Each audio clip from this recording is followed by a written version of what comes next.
Hello again and welcome back. We are still in Unit 3, Spending Money, and now we're looking at the second section called Flexible Expenses. So in the last section we talked a lot about fixed expenses and fixed variable expenses, and now we're going to be talking about flexible expenses or variable expenses. Okay, that flexible and variable are very interchangeable terms, so you'll kind of hear both of those as we go on.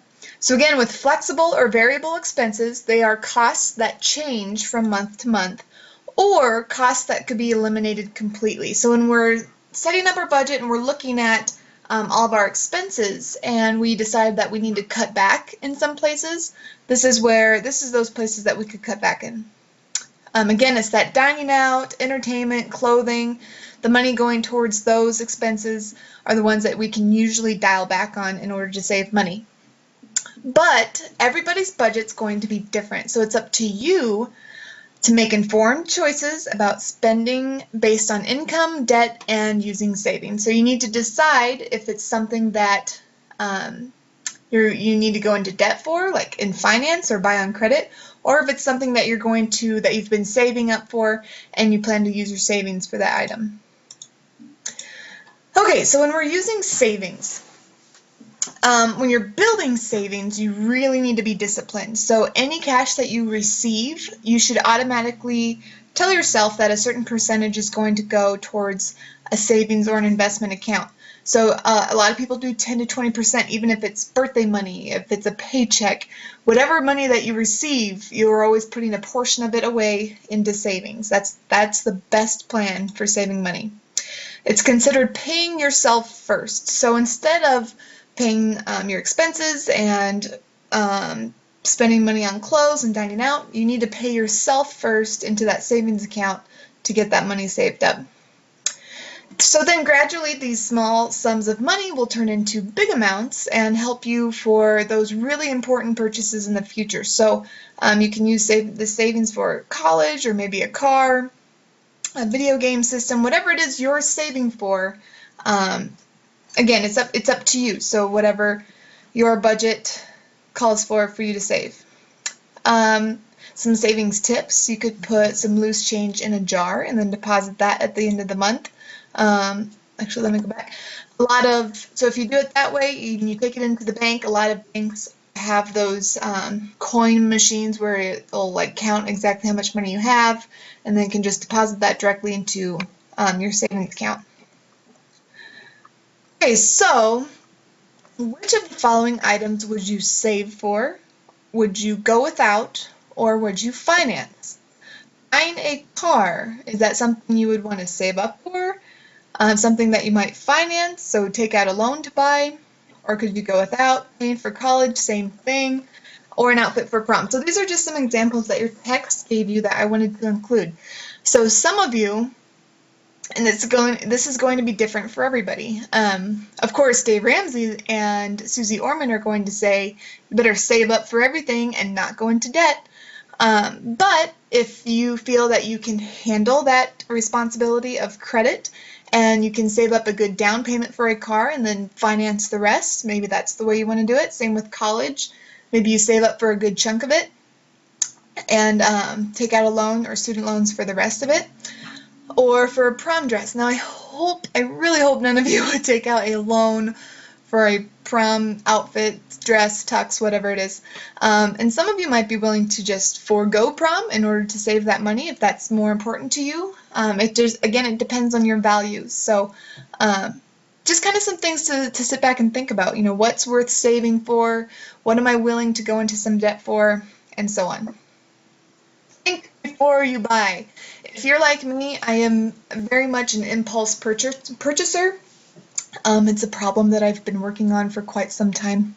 But I know definitely when I was in high school and even college, I walked by something in Walmart and I'm just like, oh yes, I do need some new makeup. Or, oh yes, I do want that CD all of a sudden. And that's called impulse purchasing, and that's where people get in a lot of trouble, myself included. So I have to sit back and think, okay, do I really need this? Many teens make quick and costly decisions to buy the latest clothes or the electronics without considering if they're getting a good value. So again, that was my issue too. I'd see it, and even if it wasn't on sale, I'd be like, I gotta have it. So again, that typical mentality for today's generation. So like I said, you need to sit back and think, do I really need it or do I just want it? So this is something my husband and I, we bought a new house recently, and so we're kind of prioritizing what we're fixing up. And it recently came, we were talking about buying a mounting kit for our TV or buying a washer and dryer. So we had to kind of sit back. Okay, do we need a mounting kit? Of course, he was like, of course. But I was like, no, we need a washer dryer. We want the mounting kit, so let's buy the washer dryer, save for the mounting kit, and you can get it later. It's not, and a lot of people think, oh, if I don't have it, I'm just gonna die. Just save up for it. You can get it eventually, just not right away. You need to be patient and you need to have some willpower. Willpower. Okay, so the Merchants of Cool. There's a discussion piece within your text that I cut out of assignments, but it's still really important to hit on. Um, and the importance of marketing to teenagers. Teens are responsible for spending $172 billion a year. And your text talks about how that's equal to some small countries spends that much in total. And here, the United States, teens are spending that much a year. So kind of ridiculous, but that's why you guys get marketed to, because everybody wants, they know you've got that kind of flexible income and without a lot of bills at this point in your life, so they're going to come after you to get that money out of your pockets. So just something to be aware of when you see all those advertisements, stuff being used by celebrities, and then you guys thinking that, oh, if Kim Kardashian uses this to get silky hair, I need to use it too. Okay, it works. That's why they do it, and so it's something you guys need to be aware of, and just kind of realize, okay, so Kim Kardashian is endorsing this product, but I'm not going to get the lifestyle that she has by using it. Because that's what marketers kind of trick you into believing in advertisements. So just kind of be aware that they're coming after you, and put your guards up so that you don't fall into their tricks. Okay, you're never too young to start saving. And hold on one second. Okay, there's kind of this cool calculator. Well, I'll pull these up. There's this really cool calculator on page, let's see, 11 of this section in your text. All right, so what if you were able to put just $100 away every month into a savings account that it could be a savings or an investment account that earned you 3% interest? How much would you have over 20 years, 30 years, 40 years? Let's take a look at this calculator.